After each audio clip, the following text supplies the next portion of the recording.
for having me. All right, have a seat. Sure. This one was ordered by my That's way too much. Tried to do things together.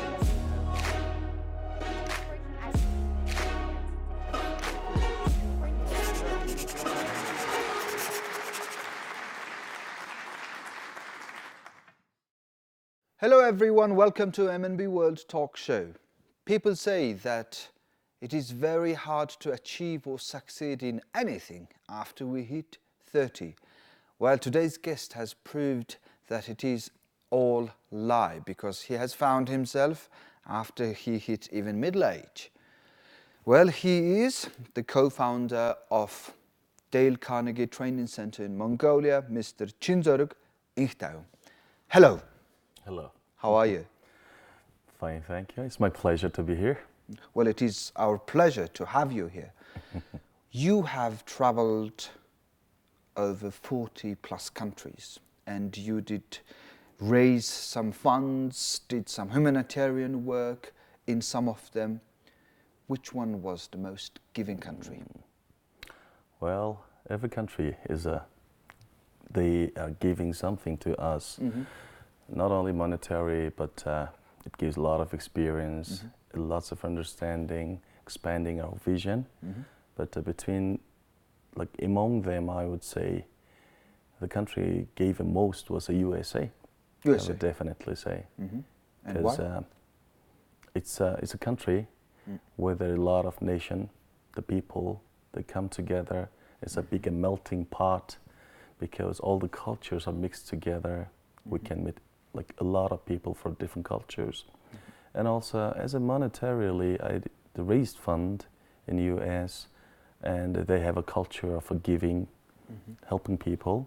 So I learned a lot from US. Well, as a tradition, we introduce our guests on papers and we give out their CVs. So let's take a look at Mr. Chinzorig Enkhtaivan's CV. Who is he on papers?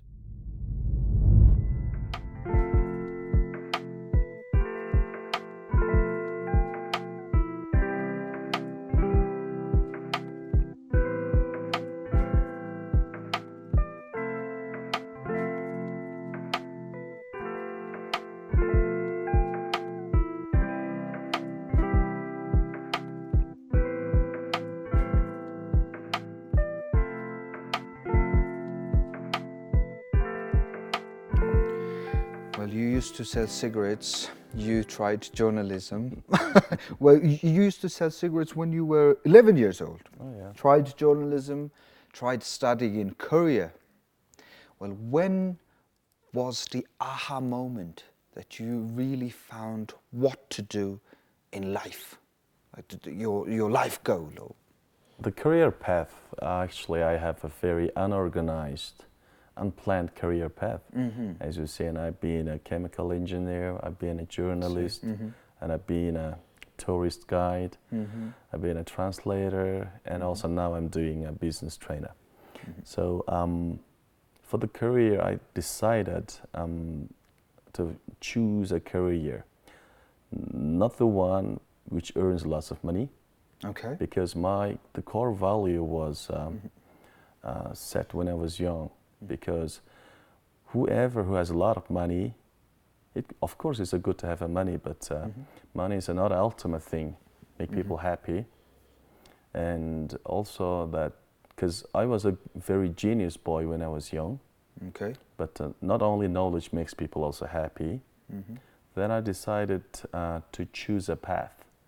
I can make some impact to people. So that was the rule behind that the career path I have changed so many times. Then, because I like the chemistry, I was very good at the chemistry, but as being a chemistry and also chemical engineer, it does less impact to change people's life. Then I decided to leave it. Then I decided to become journalist because journalism also have impact to change people's life. Then still I found that was not my thing. And then anyway I did some work on while I was a journalist. That later. But then I decided to bring people to outside of country, because a lot of Mongolian people at that time didn't know how people live Live out in other there. countries. So I took more than 400 people during that time. The most of them was old people.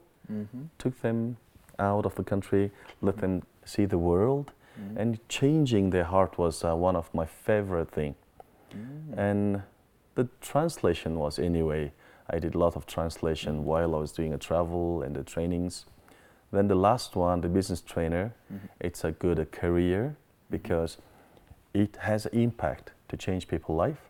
Also at the same time, it helps me to be sustainable in life. It's profitable. It helps yourself as well. Oh yeah. You know, helping others and then help yourself as well. Of course. In Mongolia, there is a word that says, if you help the others, and your, like, any need will be fulfilled. The same thing. Same thing. Okay, let's talk about Dale Carnegie Training Center in Mongolia. It's very hard to build something from the ground. I mean, you get to meet lots of challenges. When or what was the most challenging aspect when you were establishing Dale Carnegie Training Center in Mongolia? Yeah, about Dale Carnegie. You almost gave up. Yeah, the idea was not mine initially, because actually I have a partner, and we created a company. We were looking for any idea to bring out and to make another successful company. Then that time, my partner, he suggested the idea, Dale Carnegie. I did nothing about it. I did nothing about no knowledge, no previous research on Dale Carnegie, but we searched for the internet. That was a quite good business. And all I knew was Dale Carnegie, he wrote a book, How to Win Friends and Influence the People, because most of Mongolian people quite aware of that book. Then we started to build the Dale Carnegie. Actually, we were so crazy because actually after we got the permission, we got a contract, we knew that, and nobody like us go to US, knock the door and ask a franchisee, because most of the big countries, they always go to the market through bidding. But we were the ones who went to directly to New York, knocked the door, and somebody opened the door. Hey, what are you here for? And I told them, we want your franchise. Then, what? What are you talking about? You are the first people in the whole Dale Carnegie history who knocked the door for the franchise. So that was a starting point. But the biggest challenge was making a decision, because Dale Carnegie training is mostly very expensive training. Okay. And before we start, because it's our future and it's our stake, if we fail, we will be in very big trouble, because initial investment was huge. Okay. And we had no money that time. And anyway, we met a lot of people and asked about the Dale Carnegie. If it start this business, if it's prevail or fail. But I remember we met more than 20 people that time. Very reputable, very high skill, competitive people. And I remember among them 100%, they advised me, hey Chinzo, please do not waste your life. Well, since we started talking about Dale Carnegie Training Center in Mongolia, let's take a look what happens at the center in Mongolia.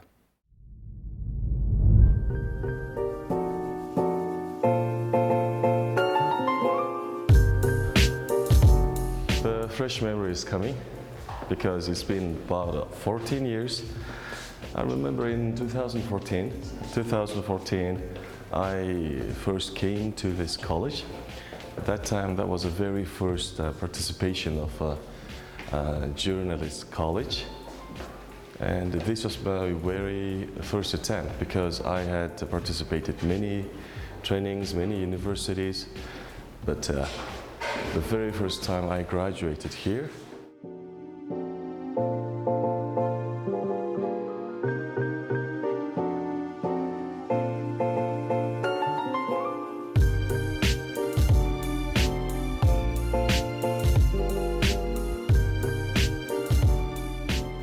journalist college taught me a lot, and the one solid thing I learned here was 10-finger typing. That time I typed it fast, but not that fast. Maybe I used my only 6 fingers, but that time they taught me how to type by 10 fingers. And I'm a crazy fast typer, and even though I didn't do my journalist the rest of my life, but the 10-finger typing saved a lot of time of my life.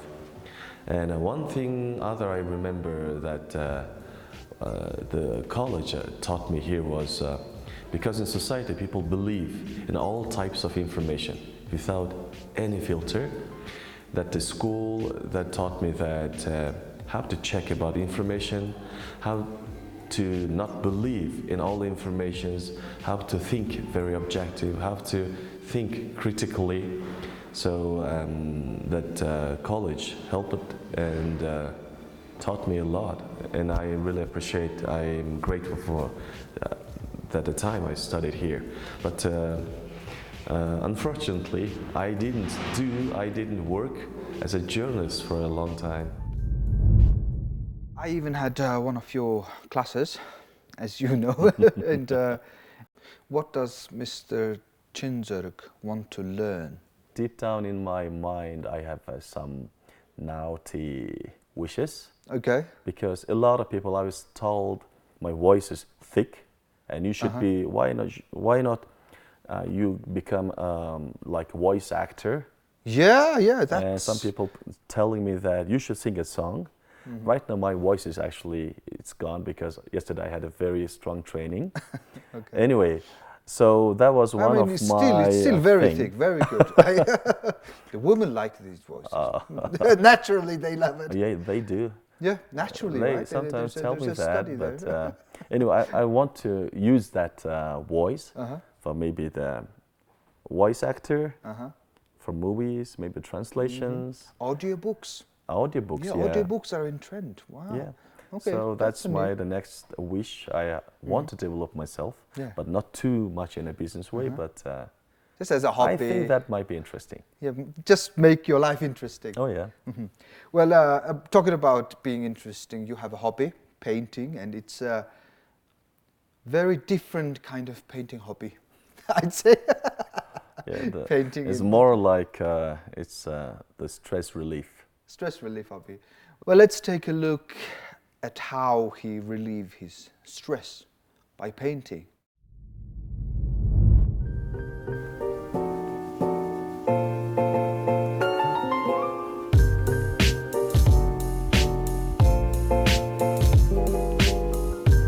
I remember when I was in, I think that was 15 or 14 years old, and I was a very lazy student. Maybe a classmate, my witness. That time I studied in Mongolian Turkish Joint High School, which was a nearby Mongolian National University. And I was not that bad student. I was a good student, but the worst habit was I slept on the class a lot. That was my main style.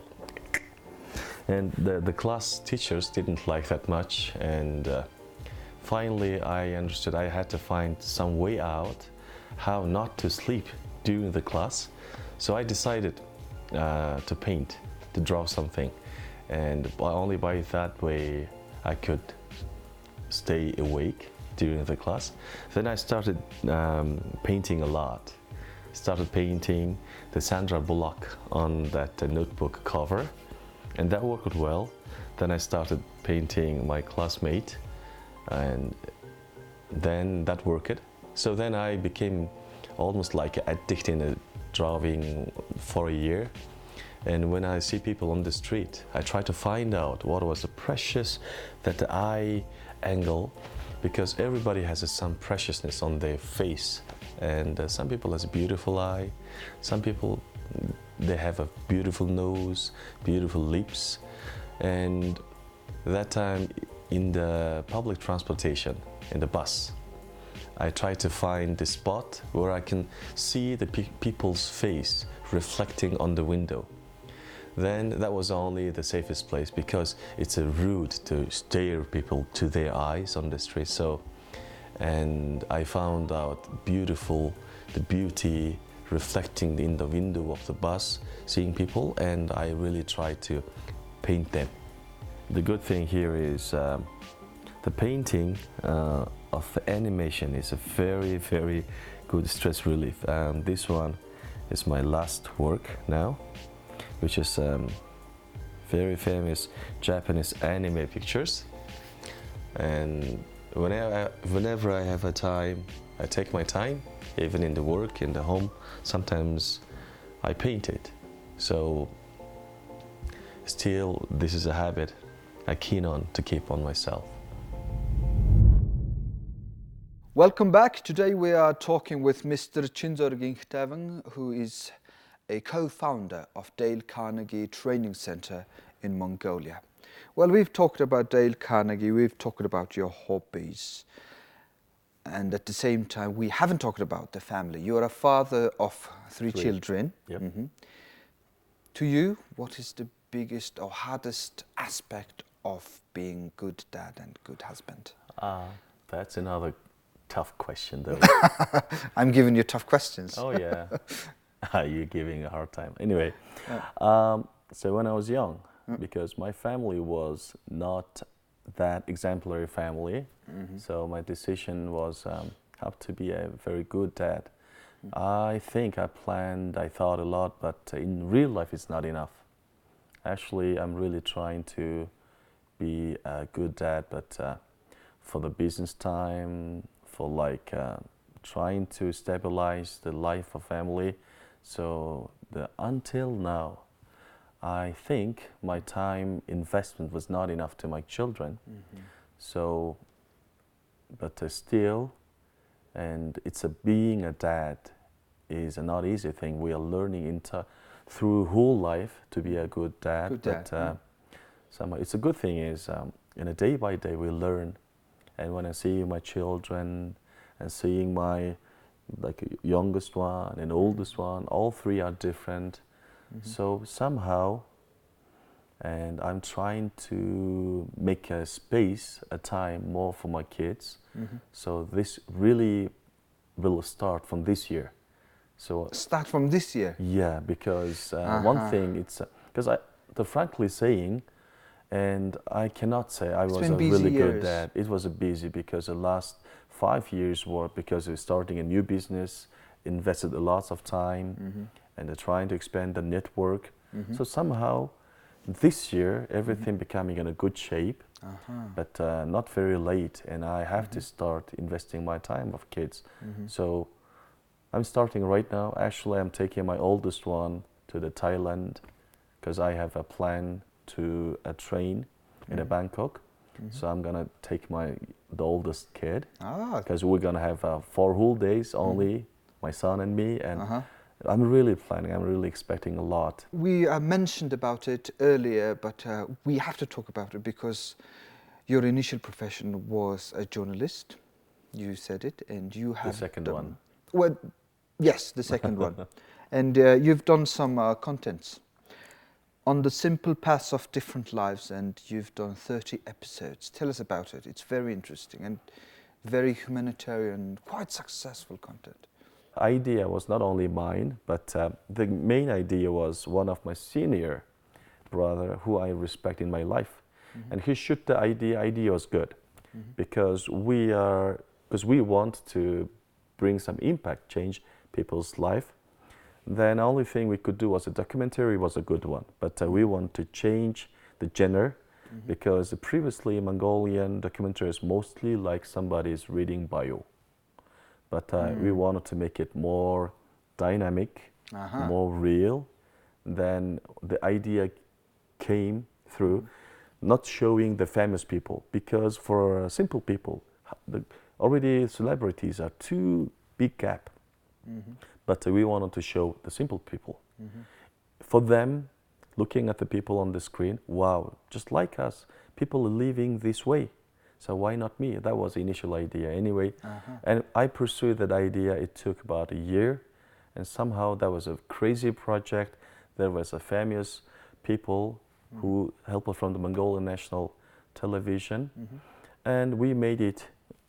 We made it, and we made that idea come true in life. That documentary took that how to say, I don't know how to say in English, but most outstanding journalist product that year in 2012, I guess. 2012.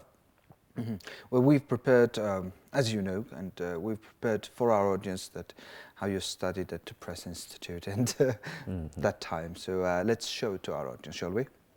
Okay, this is him at Press Institute.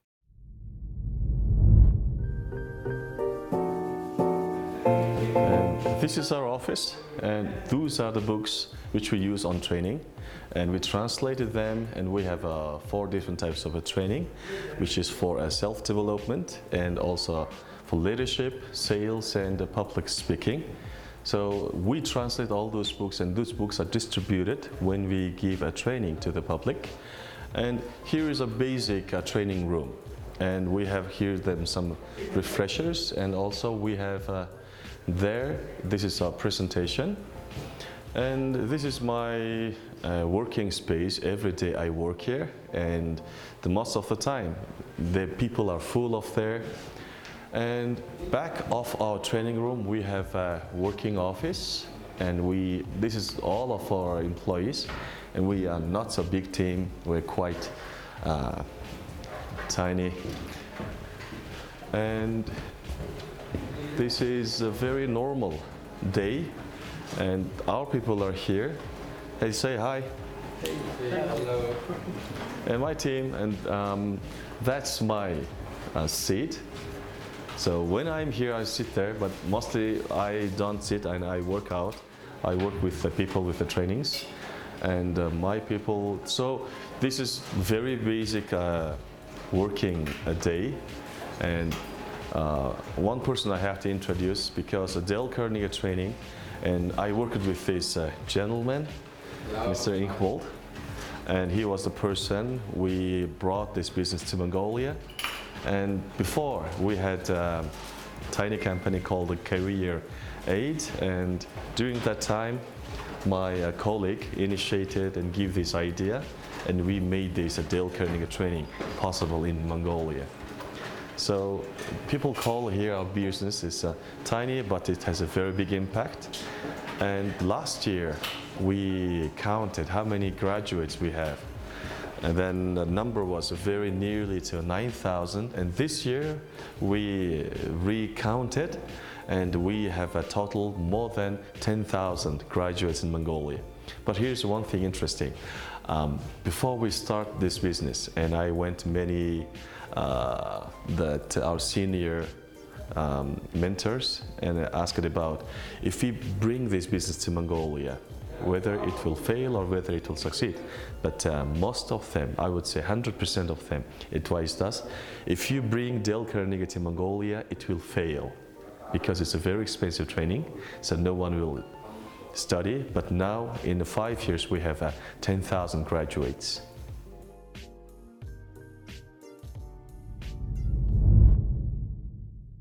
Well, we've talked quite a while now, and we are coming to an end, to our end. And my last question is about future.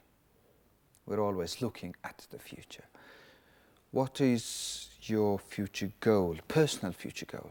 Even I think I did a lot for the people, and I started business, but I asked myself what I have done to impact, to change people's life.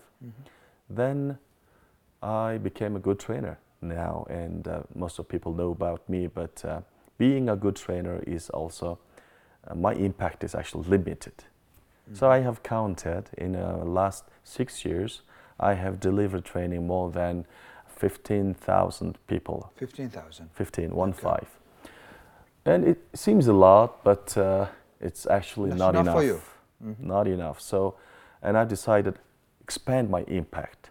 So being a good trainer is a good thing, but I have decided to stop training. And a lot of my friends said, "Why, Chinzo, why?" Okay, what's happening? Then stop training myself, then create good trainers like me. So if I create one good trainer like me, impact.